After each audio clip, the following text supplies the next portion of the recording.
você ligado na Rádio Yes. Muito bom dia, boa tarde e boa noite. Me chamo Gustavo Murmel e você está em mais um episódio do quadro Assim é Direito, o seu momento jurídico semanal. E sim, o episódio de hoje será sobre um tema um pouco mais aberto, podemos assim dizer, um tema de interesse global e de muita relevância, que muitas pessoas criam impressões erradas a respeito do assunto, principalmente influenciadas pelas redes sociais, comentários mal desenvolvidos, mas que hoje vamos quebrar esse senso comum e desenvolver uma ideia mais aprofundada, mais teórica e mais precisa. Estou falando da relação do direito com o meio ambiente. Com o meio ambiente, Gustavo? Como assim? Exatamente, da relação do direito com o meio ambiente, mas especificamente com as mudanças climáticas. É uma forma mais tratada nas faculdades da relação do direito, na disciplina de direito ambiental principalmente, contudo, muito relevante para que possamos ter uma noção mais próxima da nossa realidade do direito com o mundo como um todo, afinal, estamos inseridos num ecossistema. Mas antes de entrarmos especificamente no assunto de hoje, não se esqueça de seguir a Rádio Yes no Instagram, @RadioYes2023CWB, bem como também no seu site oficial, radies.curitiba.br. Lembrando que esse programa também ficará gravado e disponível no canal oficial da Rádio Yes no YouTube, podendo você se tornar um inscrito também lá no YouTube. Vamos lá, pessoal. Acompanhe a Rádio Yes no YouTube, acompanhe nos seus canais oficiais. Muito conteúdo de qualidade está sendo produzido todos os dias ali. E você não ficará sem algo que você não goste lá. Mas também, agora, adentrando especificamente no escopo do nosso episódio, gostaria de dizer que vamos seguir aquela temática, aquela abordagem que está sendo tratada nos episódios anteriores, trazer um convidado muito especial, uma pessoa versada no assunto para tratá-lo com minúcias. Sendo assim, hoje trago uma convidada muito especial, assim como as outras também. Participou da graduação junto comigo.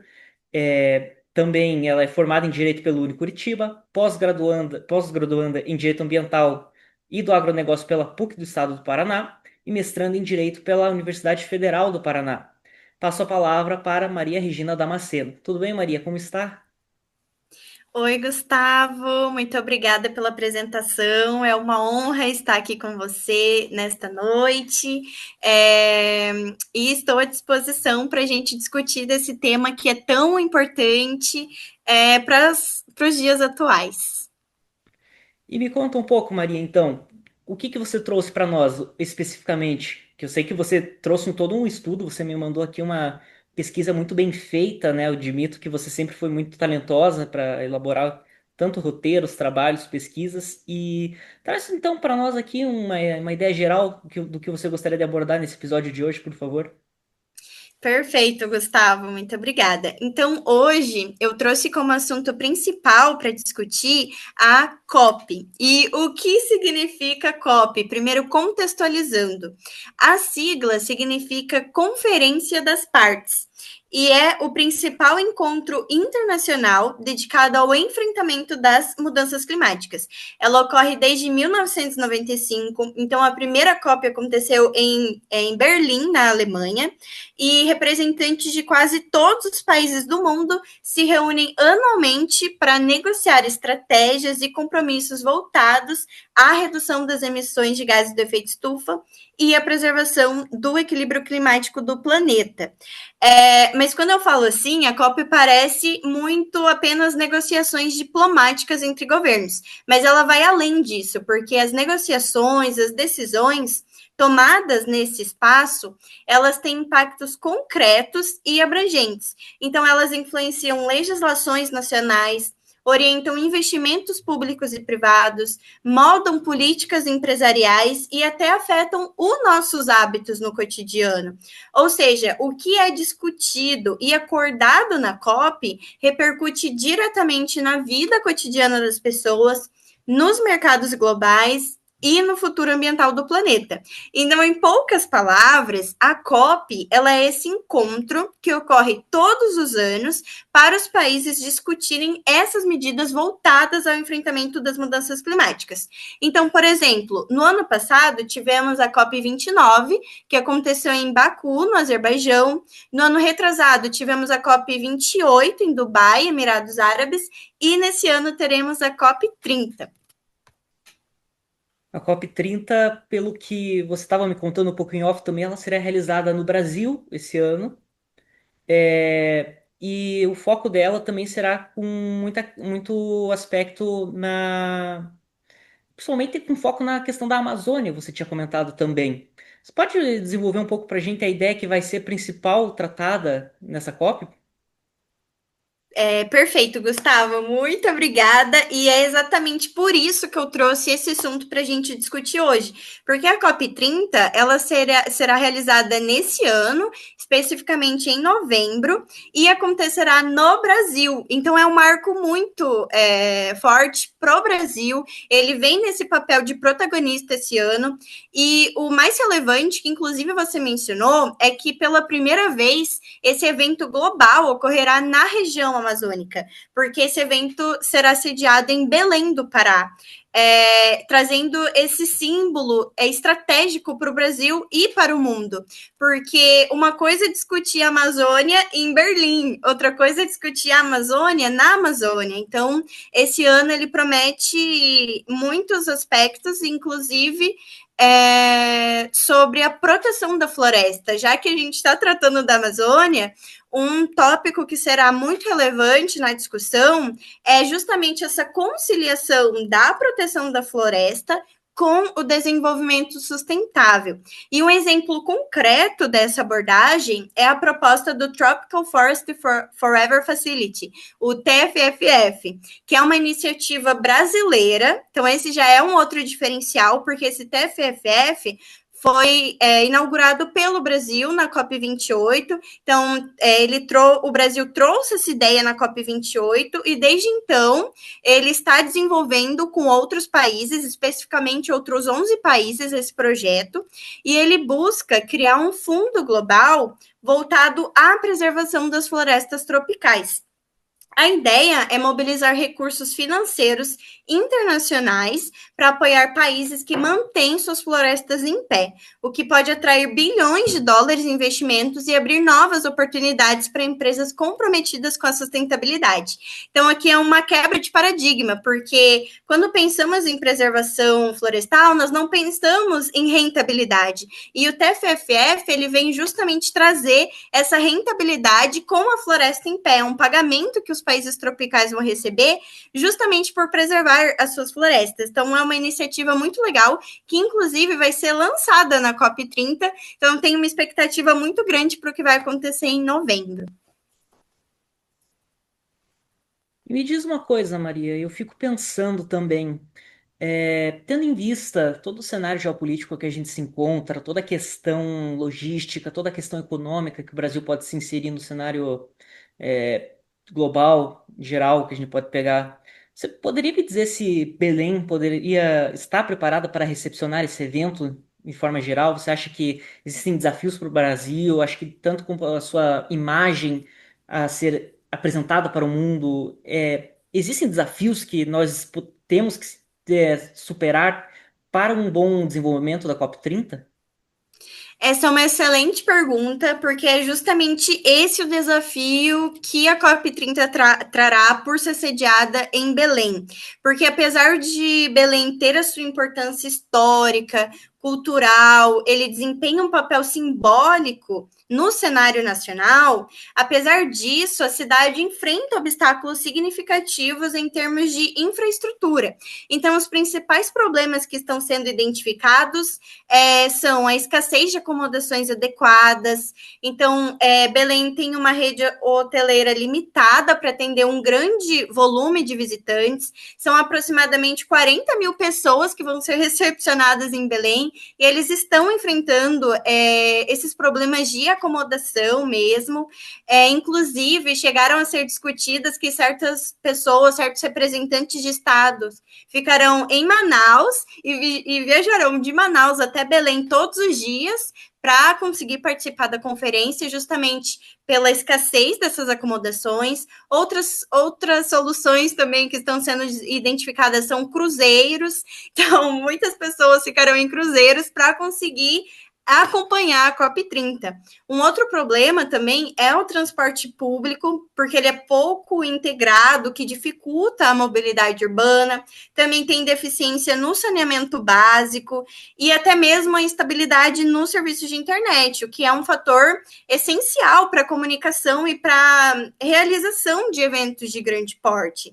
Então, existem esses vários problemas de infraestrutura.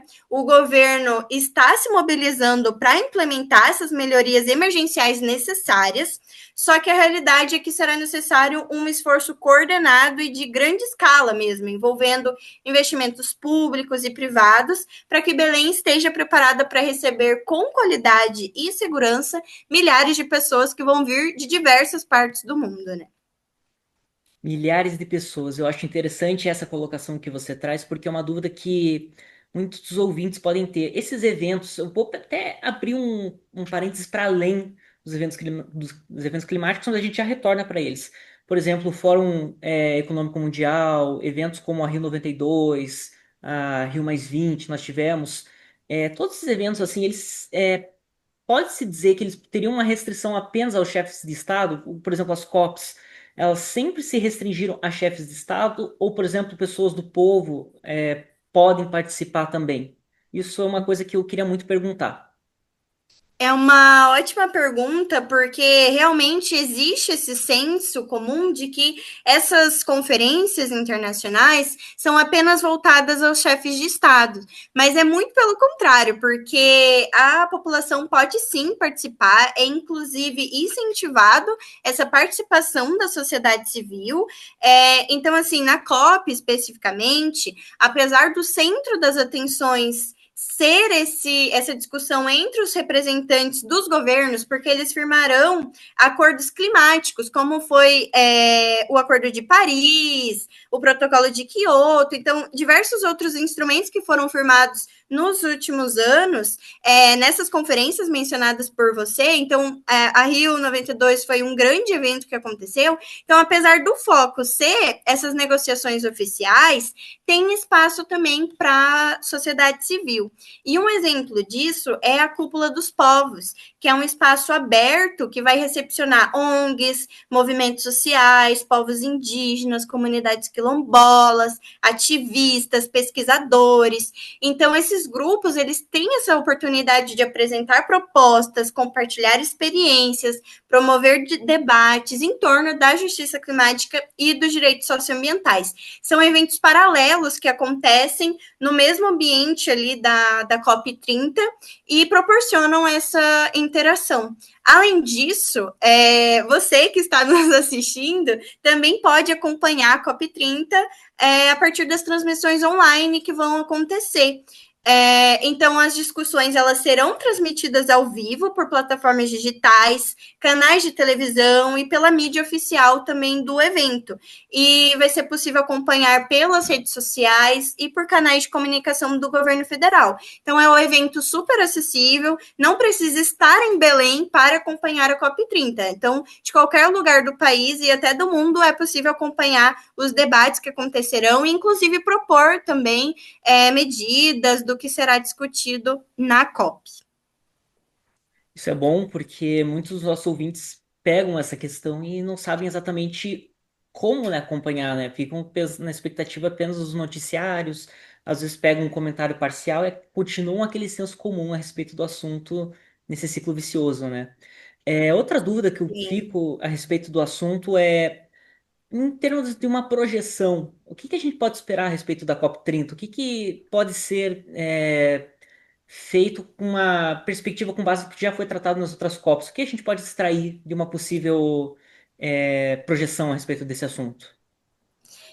Sem dúvidas, a COP30 ela ocorrerá em um momento decisivo para a agenda climática global. Então, as expectativas para a conferência são elevadas e diversos temas centrais ganham destaque. Eu separei aqui para a gente conversar hoje 5 temas principais que eu identifiquei, e o primeiro deles é sobre transparência e responsabilização. Então, as metas climáticas elas precisarão ser mais claras, com indicadores mensuráveis e mecanismos de acompanhamento que permitam avaliar o progresso real de cada país. Então, como você mencionou, há muitos anos são estabelecidas essas metas climáticas, mas muito pouco é colocado em prática, justamente porque não tem indicadores mensuráveis, não tem esse acompanhamento, e a COP30 quer trazer justamente mais transparência e responsabilização para que, de fato, os países cumpram as suas metas climáticas. Outro tema muito relevante é o financiamento climático. Então, a conferência ela deve avançar na definição de instrumentos financeiros mais robustos e acessíveis, garantindo que os recursos cheguem a quem mais precisa, especialmente para os países em desenvolvimento. E nesse ponto, eu trouxe até o TFFF, que é justamente um instrumento de financiamento climático voltado para os países em desenvolvimento com florestas tropicais. Então, essa promessa desse financiamento é mais uma complementação do que já vem ocorrendo com os mercados de carbono e diversos outros instrumentos financeiros também.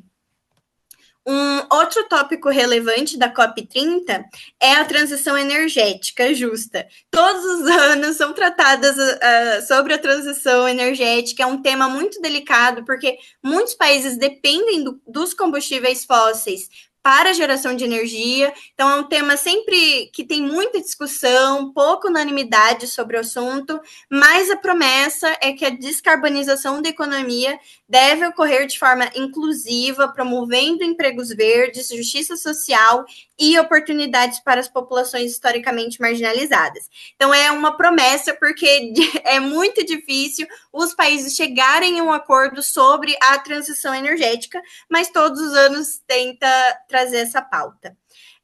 Um outro assunto é a informação climática confiável e acessível. Então, empresas e governos serão cada vez mais cobrados a apresentar dados transparentes sobre suas ações climáticas, com base em evidências verificáveis. E aqui traz esse enfoque na sociedade civil, que precisa desse acesso, dessas informações, para saber o que o governo está fazendo e o que o governo está deixando de fazer, porque é muito importante a atuação voltada para a mitigação climática, para a adaptação climática, e esses dados são importantes para que a sociedade civil veja essa realidade. E, por fim, um último tópico é sobre governança climática. A COP30 ela pode marcar o início de uma abordagem mais integrada e conectada com as realidades locais, promovendo uma governança climática mais participativa e eficaz. Então, o foco é justamente nesse envolvimento da população para trazer essa realidade do enfrentamento das mudanças climáticas. Eu acho bem interessante, em específico, a questão da transição energética, né? Porque agora que parece que o Brasil está vivendo a questão, por exemplo, eu digo, né, de uma forma mais de baixo para cima, a questão, por exemplo, dos carros elétricos a gente pode trazer também. Agora parece que está se tornando uma questão mais popularizada, ainda a gente tem não tão uma difusão tão grande, né? Mas a gente ainda pode tratar um pouco do início, né? Um último ponto que eu queria trazer é a questão de como que isso poderia trazer uma espécie de relevância próxima para a população. Como a gente poderia trazer isso? Muito bem, então essas transformações que eu acabei de mencionar, inclusive sobre a transição energética dos carros elétricos, que é uma realidade aqui no Brasil que começa a tomar força, então todas essas transformações impactam diretamente o presente e moldarão o futuro. Então, a maneira como as cidades são planejadas, como as empresas operam e até como os fluxos financeiros se organizam, está passando por mudanças profundas. E a COP30 ela representa um ponto de inflexão nesse processo. A COP30, realizada em Belém do Pará, tem o potencial de se tornar um marco histórico, inaugurando uma nova era na governança climática global. Então, entender o que está em jogo é essencial para se envolver ativamente nesse processo transformador e contribuir para um futuro mais justo, sustentável e resiliente. Então, eu aproveito esse espaço, inclusive, para agradecer o seu convite, por ter me chamado para falar no podcast, porque são oportunidades como essa que trazem essas transformações, que trazem esse acesso para a população se envolver nesses assuntos. Então, a COP30, tão importante, que vai acontecer no coração da Amazônia, é importante falarmos sobre isso. A OAB do Paraná está promovendo eventos, existem diversos outros eventos que discutem essa temática. Um ponto aqui no final também que eu gostaria de trazer é que a COP vai acontecer em novembro, mas ao longo do ano existem diversos outros eventos para tratar da COP. Então, são eventos pré-COPs que acontecem. Teve, por exemplo, em Bonn, na Alemanha, vai ter a Climate Week em Nova York. Aqui no Brasil também vão ter eventos que são justamente para discutir antes que a COP aconteça, para desenvolver esses assuntos. Então, é muito importante que a sociedade tenha esse acesso para conseguir ir atrás dessas informações e se envolver no que está acontecendo. Então, agradeço imensamente aqui o convite de poder falar de um assunto que é tão relevante nesse momento, né? Eu que fico feliz de você ter aceitado o convite, Maria, de verdade. Poder ter uma pessoa versada no assunto, uma pessoa que já tem, está imersa nesse meio, poder transcorrer para nós de uma forma tão, tão acessível, de uma forma tão, como eu posso dizer, uma forma tão, vou usar um termo mais corriqueiro, uma forma tão tranquila, tão agradável ao ouvinte, então é algo que torna aprender a respeito do assunto sempre algo muito prazeroso. Então, ouvintes, a gente pode concluir então dizendo que a questão climática, sim, é algo relevante, é algo que importa para o brasileiro, é algo que importa para o mundo de forma geral, né? Temos ouvintes além do Brasil, né? Temos que acentuar essa parte. E, e temos que também perceber que é um aspecto de participação democrática, né? O indivíduo tem direito à sua participação no processo de decisão, de formação de acordos e de aplicação da decisão a respeito da forma com a qual utilizar os recursos para um desenvolvimento sustentável. Então, essa era a mensagem que nós tínhamos interesse de passar hoje para os ouvintes. Dúvidas podem ser encaminhadas para as redes sociais oficiais da Rádio Yes. E no mais, pessoal, espero que vocês fiquem bem e não esqueçam que conhecer os seus direitos é o primeiro passo rumo à justiça. Voltamos à nossa programação normal.